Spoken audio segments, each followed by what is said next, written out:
بسم الله الرحمن الرحیم. السلام علیکم. کرونیک فیټیګ سینډروم دا یو بیماری ده، نن سبا ډیره زیاته عام ده. نو د دې چونکې دغه داسې دی چې دا اکثر وایرل انفیکشن نه پس کیږي، او نن سبا چونکې وایرل انفیکشنز ډیر زیات دي، او خاص که دا مخکې چې چا کووډ تیر کړی دی نو هغه خلکو ته هم اکثري داسې مختلف نور وایرسز دي چې د هغې انفیکشن چاته وشي، هغې نه پس دا کرونیک فیټیګ سینډروم دا ډیر نن سبا عام دی.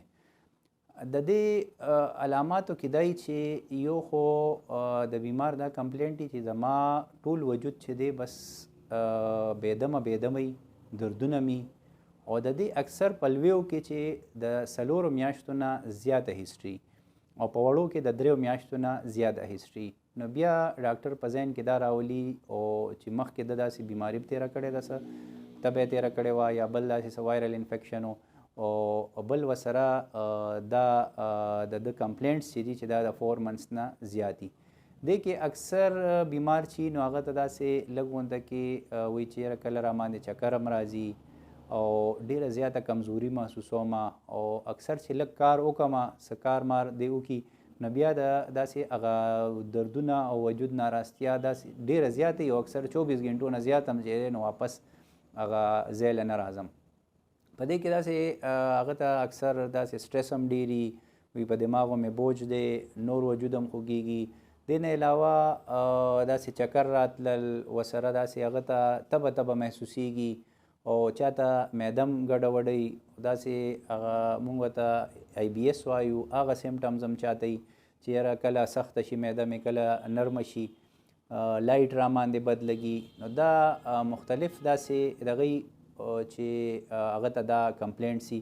خو په دې کې موږ کوشش کوو چې اول د هغه دا مین چې کوم څه ټیسټونه غواړي چې غټې نورې بیمارۍ موږ رول آوټ کړو چې هغه خو ورته نشته، نو هغې نه پس بیا موږ د دې لیبل کوو چې دا کرونیک فیټیګ سینډروم دی. دې کې اکثر نیورولوجیکل پرابلمز هم هغه ته وي، او هغه مختلف دغه کې کیدی شي چونکې په ده باندې سټرس هم زیات وي. نو زیات د دې ډایګنوسس چې دی نو هغه کلینیکل دی، لکه د مریض په هسټرۍ باندې او د هغه پوره اسسمنټ چې وکړي نو په هغې باندې ډایګنوزس کیږي. خو د هغې لپاره یو څو ټیسټونه کول ضروري چې هغه نور څیزونه ترې رول آوټ شي.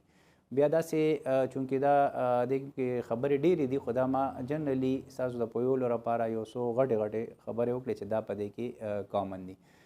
او په دې کې زیات که موږ ټریټمنټ ته راشو نو زیات دې ته موږ بیهیورل تھراپي وایو، چونکې دا دې کې د سایکالوجسټ رول هم زیات وي، او داسې د سایکیټرسټ رول هم پکې څه پکې انټي سایکوټیک ډرګز دي، یا سایکوټیک خو ته نشي ویلی، خو لکه انټي ډپریسنټس چې کوم دي نو هغه هم د هغې هم په ټریټمنټ کې رول شته، خو بیا ډفرنټ اپروچ سره د دې ټریټمنټ کیږي.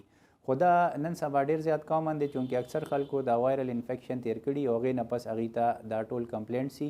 نو ما وی چې دې باندې یو څو خبرې تاسو ته وکړم چې دا هم داسې یو بیماري ده، هغې ته موږ کرونیک فیټیګ سینډروم وایو. ډېره مهرباني.